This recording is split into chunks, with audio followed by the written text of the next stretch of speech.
How to change wallpaper on WhatsApp. Here's how. First, open the WhatsApp app on your phone.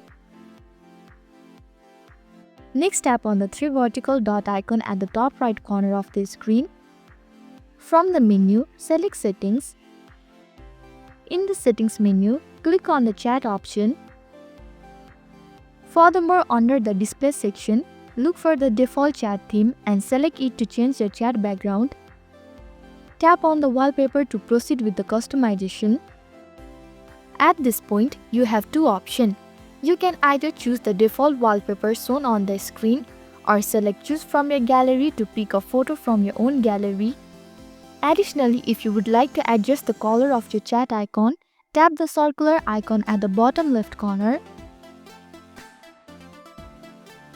After you have selected your desired wallpaper and made color adjustment, hit the check mark icon at the top right corner to confirm your changes. Now go back and open any chat. As you can see, you have changed your wallpaper on WhatsApp. That's it. This is how to change wallpaper on WhatsApp.